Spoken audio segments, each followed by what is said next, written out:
is only war.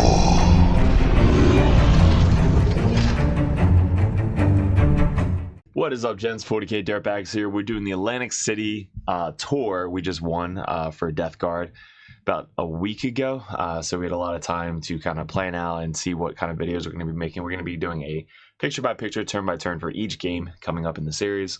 We're going to go over what we did good, what we could have done better, and what our opponents did into us and what we could do into our opponents. So we're going to go over each game. If you guys are Patreons, all these videos go ahead of time on patreon.com. I wouldn't be doing this without my Patreons. If you guys are interested in joining the Dirtbag Nation, you guys get a coach in your corner. If you guys just want to support the channel and have first access to these videos, or get your own little Patreon link that you can message us over at the Patreon with all the other Dirtbags. So that is that, or the competitive Dirtbags, you get to message me one-on-one or another coach, and then Grandmasters, you get one-on-one coaching and a call to go over like battle reports or GT prep, stuff like that. It's always good to have that professional coach in your corner. But with this Atlantic City Open, we were 4th last year, so we had to take our revenge out this year, and insane competition. But there was a 8-player team tournament going on in Atlantic City at the same time. So the singles tournament was announced after the team tournament. So there was about 110 players, give or take, but literally the best players in the Northeast. I think the Northeast meta is just insane. So we got to still play a lot of good players. So if you guys are new to the channel, thanks for clicking on the video. We were #1 Chaos Space Marine player in the world last year. The year before that, we were #1 Grey Knight player in the world. So this year we're going for #1 Death Guard player in the world. There's a lot of good competition out there, especially the disgustingly resilient guys. So if you guys are friends with them, hit me up, because we're trying to do a collab and get all the Death Guard players on the same channel. But this is going to be fun. We're going to go over every game, picture by picture, turn by turn, and what we could have done better. And getting into the final game, the first 5 games, or 4 or 5 games, are going to be recorded this way. And then the last 2 games are going to be on War Games live stream, which I'm not sure if I'm going to do a video over that. Somebody let me know in the comments below. If you want me to go over the live game, I might just fast forward and kind of go over key points on what we did good and could have done better. I've never done that before, so that would be new. And then I'm going to leave those in all the links below. But again, if you are Patreons, this is going to be uploaded ahead of time on patreon.com, so that way you guys get first access to it. So guys, let's get into the quick sponsors, and then we'll get into our first game, and then we'll go from there.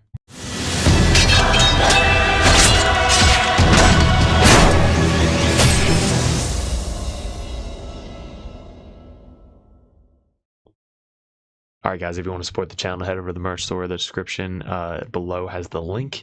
All these shirts are up for sale. These legit red, white, and blue shirts look fire at a GT. They're super comfortable, super non-shrinkage. It's just a really, really nice shirt. Spent a lot of time picking out the right shirt. All these designs are up for sale. All the stickers as well. And if you guys need some models, we got the Cypher, which is legit. We got the Tech Marine with Grey Knight bits. We have the Phobos Librarian, the Phobos Captain, the Kaldis Assassin should be in every list, and old school Codiez. We have the widgets, 6-inch, 3-inch, 1-inch, 2-inch, half-inch. We have our objective markers, which are great for sticky objectives, any marking for oath, anything like that, and all of the stickers. So hit me up on Discord, DM, that's how you get a hold of these, and the merch tab below for the shirts. Now back to the video. Alright guys, so this is game 2, Emperor's Children. Awesome dude. I was actually on Team USA way back when. We got to talk about life, a lot of changes, what we liked, didn't like, all the fun shit. Again, really fun dude. He I think he has like 1 or 2 kids, and that really just kind of like changed the game for him, which I don't have any kids. We're talking about it maybe in the future, but that was his thing. So being able to come back and get into a GT for the entire weekend and play 7 games with a brand new army that he just put together and painted was his excitement. So it was super cool to play this guy and talk about the game and like that competitiveness. And we had such a good, clean, fun game. There was a lot of people asked me like about like takebacks and stuff like that. When you're at this level, guys, you'll see it on streams sometimes. Like when you're at that level, you play people that want to also have a fun game, and when it comes to like takebacks or questions about like stuff coming up. Gotchas are bullshit. Like, you should never play gotcha 40k. Like, it is not fun ever for your opponent, and just makes you feel also very bad at the same time, some people. So with this, we played an entire game like, bro, let's just play, like, have fun, do whatever the fuck you want to do, I'll do whatever the fuck I want to do, let's just go. So this was the second game we had, and it was such a cool game to have as an experience at a GT like this, to just play a game of 40k the best you possibly can play it. And what I mean by that is, like, if you had line of sight where, like, oh, you don't have line of sight, but you had the movement to get line of sight, dude, just move them up a little bit, like, just get line of sight. Obviously you would have done that if you had it. That's what I mean by, like, maybe a take back or letting him do what he's supposed to be doing. Let's say another example might be, oh shit, I forgot to consolidate. Do you care if I consolidate? No, dude, just consolidate. Do whatever you gotta do. Hey, I forgot to shoot this unit over here. And then they already made their charge. Like, dude, you forgot to shoot that unit. Go shoot that unit. Like, you brought them in to shoot them. Go shoot them. That's how the game was. Like, it was super chill game, but also very competitive, because we are trying to play the best game that we're trying to play.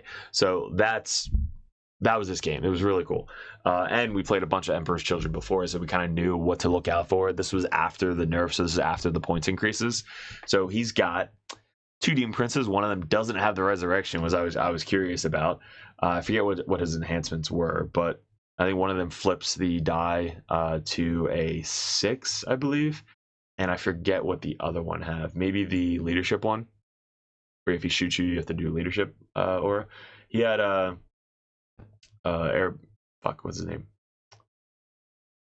Lucius. He had Lucius. He had a Rhino. He took away, I think, the other 2 Rhinos. That was one of the changes. He had 3 units of Noise Marines. He had the Flawless Blades. He had 6 of them, which was awesome.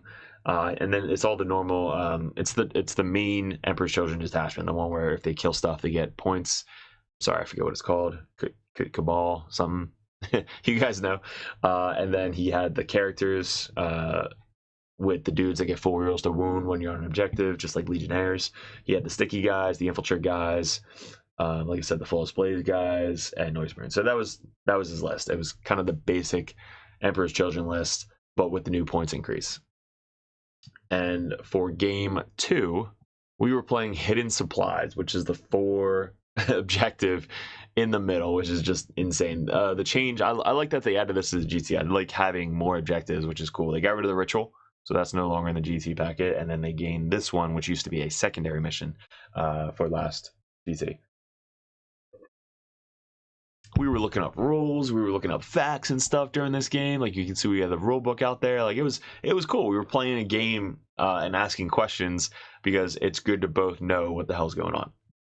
So this is actually after, I think, turn 1 was the first picture. So deployment was diagonal in this one. So with the diagonal deployment, we set up our spawn, I believe, right here, so that way they can scout. He had first again. So this is the second game. I went second. We put our spawn here on the line. They can scout either forward if I go first, or scout sideways if I go second. I definitely, after playing this, he was a really good player, so he kind of like saw the spawn were out front, and that was his like turn 1 kill a unit target, which again, I misplayed that. So they should have scouted back instead of scouting forward or sideways, because them being able to advance out of the Rhino and get a charge off, a pretty easy charge on my spawn, they just one-shotted the spawn. I thought the spawn would be a little bit more tankier, but with that character doing the Kamehameha once per game and just getting the 2 damage AP2, it just murdered me. So he got his first kill on turn 1 with my spawn. Everything else basically deployed the same way. It's the same layout as the first game, with this ruins in the center, which is just insane for shooting armies, but really good for melee armies. We deployed the same way. We put our Demon Prince here, Morty here, Rhino right here. The guy's got out of the Rhino, so he can't advance the charge. This guy with this Foul Blight spawn is amazing into Emperor's Children, just not being able to advance within 9 inches. So me keeping that 9-inch stick out right here was just hilarious the entire game, because he couldn't get to me. Demon Princes, he lined up to like kill 3 one turn, and he couldn't get there because they couldn't advance this way. So him just being out front and be like, hey, walk at me was pretty funny. So everybody moved up this way. His guys were moving this way, kind of the same as the World Eater game last. We reserved one of the gun guys, so the bloat drones. One started on the table, one was in reserves. Tallyman with the poxwalkers back here. The other poxes were starting up here. And I think that was it. So he brought in his noise marines up here, 6-man. So once they came in, I think they murdered all of the poxwalkers. Yeah, I don't think we have any poxwalkers left. So them coming up from reserves, they just kind of looked at the poxwalkers and deleted all of them. I'm sorry, he didn't delete all of them. There's one poxwalker left, which is why he's on the rhino.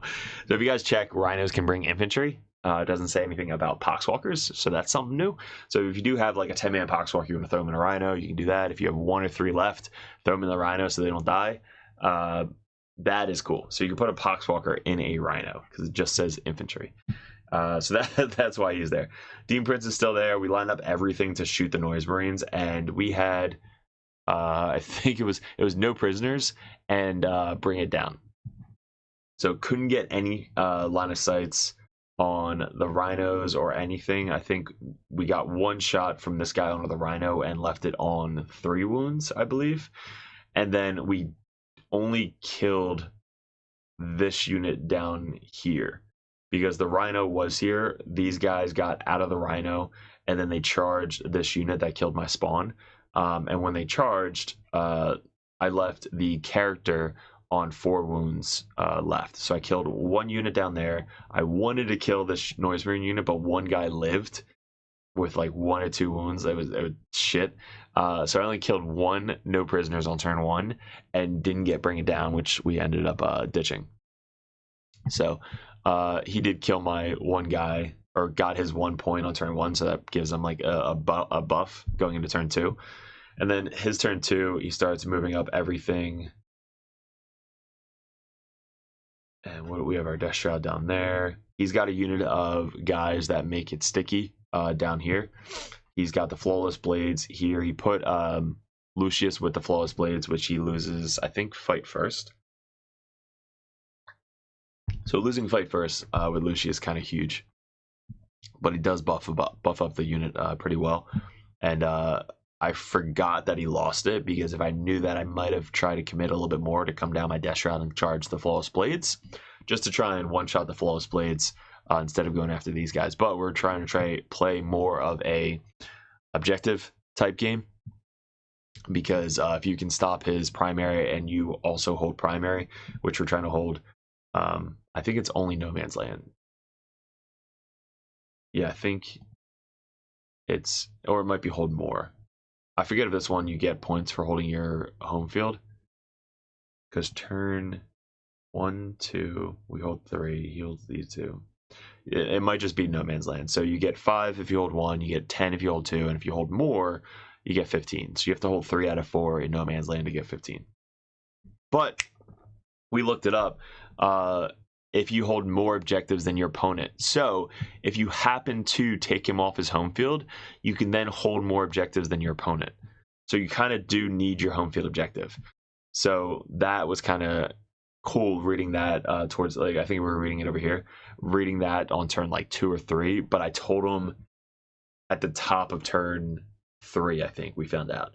And I was like, hey, at least we know now, right? So he had to run his guys back to defend his home field, which is what he did here. So he brought in his Noise Marines back here to stop the deep strike. He brought in his guys in the Rhino to move back to keep his home field. And once we found that out, he's like, fuck, I gotta run back and defend my home field, while we have kind of 2 Blight Lords back here. Our home field pretty much defended. Typhus came down. We have this guy who survived. I don't know how. He had 1 wound left, survived somehow. Death Shroud came down here to get the charge off on these guys. And these Plague Marines are still behind the wall. So again, stopping that 9-inch charge. This is when he was going to commit and try and kill 3 units this turn, but he couldn't because that freaking 9-inch no charge bubble.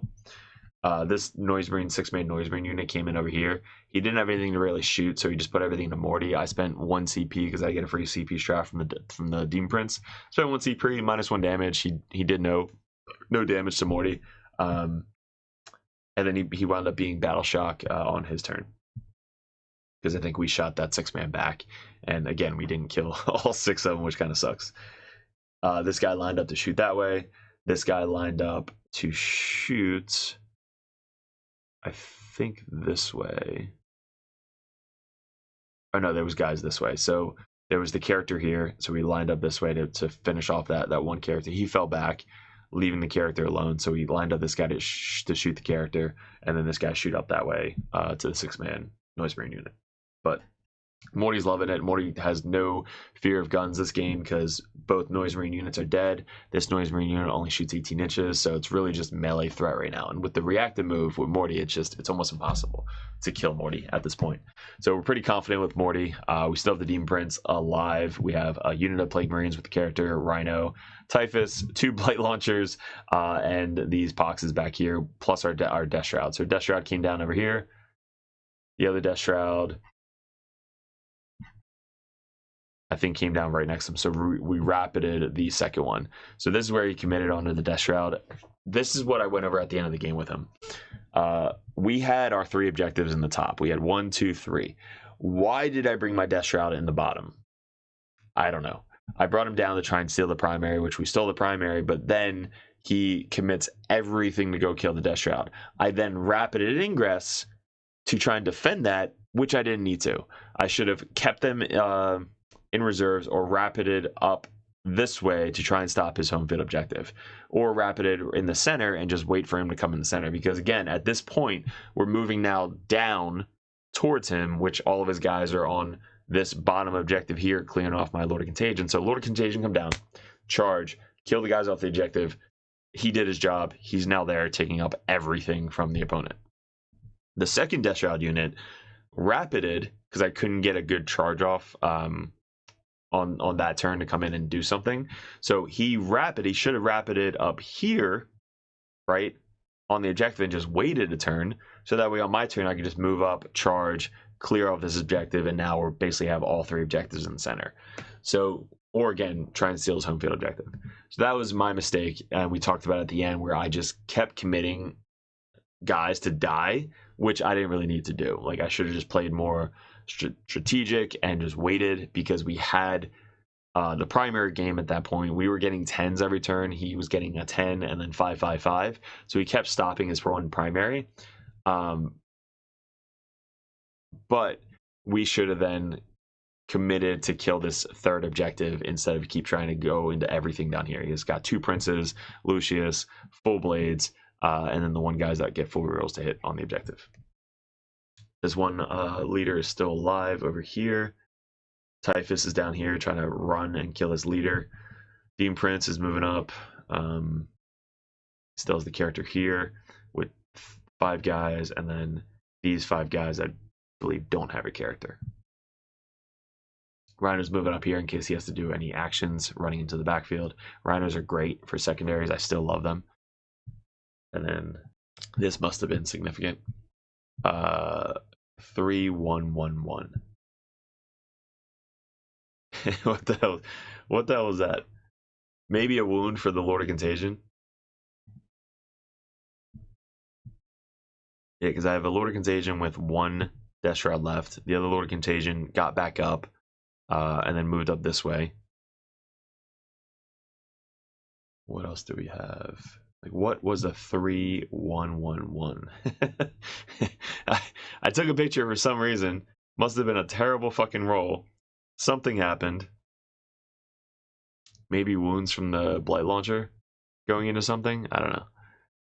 But, yeah, so up here, we have to now try and commit and kill these guys off this objective. So Morty's moving down. Probably going to kill the Rhino. We have the Plague Marines moving up. The Demon Prince moving up. Typhus is trying to finish off this character down here and protect the home field. We have 2 Blight Launchers still alive, shooting from really far away. And the Lord of Contagion moved up to try and get over here. This Lord of Contagion Death Shroud is going to try and hold this over here. And then after this, we committed. So I think we charged this guy into these guys, and I charged this way. So that way he can't get back onto the objective, because we were able to consolidate once we charged the Rhino with Morty, Plague Marines, and the Demon Prince. Once we charge all that, Morty killed the Rhino, and then the Demon Prince piled onto the objective after the charge. And I didn't want this 2 Obsect unit to get onto the objective, so I charged the Lord of Contagion complete opposite way over here, to get base to base with this guy, so that way when they pile in, they have to pile in away from the objective. So for him to get more attacks on my Lord Contagion, which is still T7, 2 up, 4 up, really hard guy to kill, he needs to put everything into him, which is what he did. So once he put everything into him, he was too far away on this objective to pile back onto the objective, so we held that objective and took away the sticky. So this guy got back up. Once he got back up, he kind of just stood there. It's his turn now, so he's now able to kind of commit and kill this guy and figure out what the hell he wants to do into Morty. So he starts moving everybody back up this way. These guys move back and steal the objective back, so I can't get that primary. So he holds me to a 10 again, I believe, on turn 4. This guy did make the charge. Typhus fucking whiffed on his thing. I think he did. He needed a 4, I think, to kill him, and he rolled a 1. So he had 4 wounds left. I needed a 4 to kill him. Rolled a 1. Still has 3 wounds left. He then advances and then charges both my fucking blight launchers. So now they're stuck in combat. I do have pretty good line of sight into this unit down here, though. So if I shoot, they're in the ruin right here, so I can shoot them and try and blow them up with the 2 dudes stuck in combat. And now Typhus could just walk down, charge, and kill this guy off the home field. But Demon Prince doesn't want to come out. The Flawless Blades are kind of just chilling because they probably have to do a secondary. He gets a tempting target, which he can't really score because I'm going to pick all the way over there. He gets recover asset. He gets cleanse, which I think he does with the Flawless Blades. And then on turn 5, he goes first, so he gets overwhelming force and recover assets. So overwhelming force, who the hell does he kill for overwhelming force? I don't know if he kills anybody. He might have gotten these guys for overwhelming force. Yeah, because when they charged in, killed something, they were still on the objective when they started, and then when they die, they get overwhelming force. So he kills both of them to get 5 points for overwhelming force. But yeah, this is the end board state. We go second, and on turn 5, we get extend battle lines and engage all fronts. So like I said, the Rhino being up there comes in clutch for engaging all fronts, so that way he's able to just run up and get on this side of the table. We have this quarter, I think Typhus runs up there, these guys, and then we have this corner down here with the Demon Prince. So engaging all fronts was good, and then secure or extend battle lines is still really, really easy. Just holding the home field and having any one of the sticky objectives in the center. So we still actually have a lot left after this game. We have Morty, Demon Prince, Typhus, 2 bullet drones, Tallyman, Poxwalker, Rhino, Plague Marines with the character, and Lord of Contagions and Death Child just soaked up a ton of damage. They killed a bunch and then soaked up a ton of damage, which is their whole goal in this list. So final board state, final score, closer than I expected. It was 85-70. So he went first. He had 25 out of 50, which was our goal to try and stop his primary. He had 10 turn 2, and then 5-5-5 the rest of the game. 35, which was really good. 35 out of 40 for secondaries, and then for us, we had 45 out of 50 for secondaries. Going second in this map is really good. So we have 10, 10, 10, 15. We had 1 mission card, and then we only had 27 out of 40 for secondaries. This turn right here sucked. Tempting target, which obviously is going to pick the bottom one. Established locus, I couldn't get anything, I guess, in the center to do an action because I was doing everything with everybody. And then assassinate, I kept, it looks like, and we got that on the next turn. Which was, I guess, this one. No, we kept established locus because the Rhino moved up and established locus the next turn. So we kept it because we knew we can kind of do it on the next turn pretty easily. So we kept it, and on the next turn we did establish locus and then assassinate on turn 5, and then we had extend and engage. So that was the final score. 85-70. Really, really fun game. Awesome opponent. Love seeing Emperor's Children on the table. New army. All new models, which is really cool. But Death Guard having the -1 to hit aura against a melee army. And they have to kill shit in a specific order to get buffs. So being able to stop that by being either super tanky or reactive moves or running away or stopping their advance, all that stuff, -1 to hit, huge, plays in a factor to try and stop them. So I would say what we learned with this game is knowing that you're playing, I think it's Coterie, that's what it was, Coterie, they have to kill stuff. So if you don't give them anything turn 1, they have to wait till turn 2. And if you kind of like see, shit, I'm weak on this side, just run away, right? And then get to the strong side to force them to come up and go do something. So Coterie, you can try and play around it as best you possibly can. Yes, you do have to sometimes commit stuff to do actions or secondaries or stuff like that. But if you can try and limit their kills, that is the best way to beat Coterie, is don't commit easy targets for them to be like, oh, spawn over there. Hey, let me just go kill that and get 1 kill turn 1 to start my Coterie tally. So that was the biggest thing we learned by playing this, and we should have known that ahead of time. But again, I messed up after I moved up my scout. I was like, fuck, that's such an easy charge turn 1, which he saw it. He's like, yep, that's my target. Getting 1. Let's start it. So hopefully that helped you guys out. Really enjoyed this game. Really enjoyed this matchup. And then this was game 2. So game 3, we got Guard. This dude was also awesome fun to play. He's got the uppy downy Guard list. So it's all these guys coming down and getting their 6-inch deep strikes and stuff like that. So super crazy game. But yeah, hopefully you guys enjoyed this game. Let me know in the comments below what you liked, didn't like, how you can improve on the channel. And then also, if you guys are interested in getting that coach in your corner with Patreons, head over to Patreon so you get to check out these videos ahead of time, and you get your own Patreon Discord link so you guys can message us on Discord. But guys, let me know if you guys are heading to any GTs that we have coming up. Come up to us, say you're a Dirtbag, get some limited edition Dirtbag dice. I appreciate it. Good luck, and we'll see you in game 3. What is up, gents? 40k Dirtbags here. If you guys are interested in joining the Dirtbag Nation over at patreon.com, you get a bunch of perks.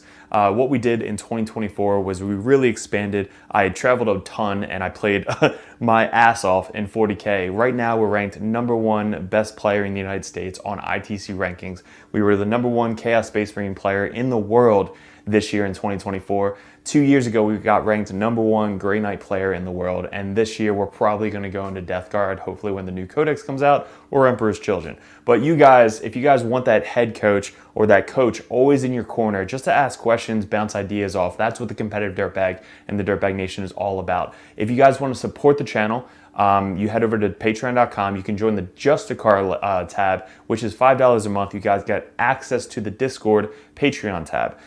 You have to be a patron to get into that Discord, and also I'm always there. All the other coaches are there. Basically, it's just such a good community over on Discord that you guys get specific access to it that only Patreons can get. If you guys want to bump that up, the competitive Dirtbag tier, you guys get to message me or another Grandmaster or another Dirtbag coach over the Dirtbag Nation to add unlimited questions, list ideas, list reviews, and bounce ideas off of. That's what having a coach in your corner is all about. If you guys want to bump up to the Grandmaster tier, that tier you get every perk under the sun. So basically you get access to Discord, you get one-on-one coaching, you get a call once a month if you guys would like to go over any RTTs coming up, any GTs coming up, any list reviews live over Discord chat, and also a special perk that Grandmasters get. If you guys want any video suggestions like we do all the time with these table setups that we just upgraded thanks to the Patreons, you guys get suggestions or battle reports you want to see specifically played live by a coach or myself on the next battle report, or a live battle report coming up on the Patreon. So you guys get obviously first access to all the videos. We post them first on patreon.com, but there's just a ton of benefits to having a professional coach that plays this game all the time at the very high competitive level in your corner at all times. And that's really what the Dirtbag Nation is all about, getting you guys better at 40k, the basics, and being good in your community. So if you guys want to support the channel, I really appreciate it. Couldn't have done it without you guys in 2024, 2025. I am super stoked for, super excited for. We really want to get a bigger studio going. That is going to be my focus in 2025, is really growing the community on YouTube and Patreon specifically. So thank you so much for 2024, all my Patreons. If you guys are interested in joining and want that coach in your corner, head over to patreon.com and support the channel. Appreciate it.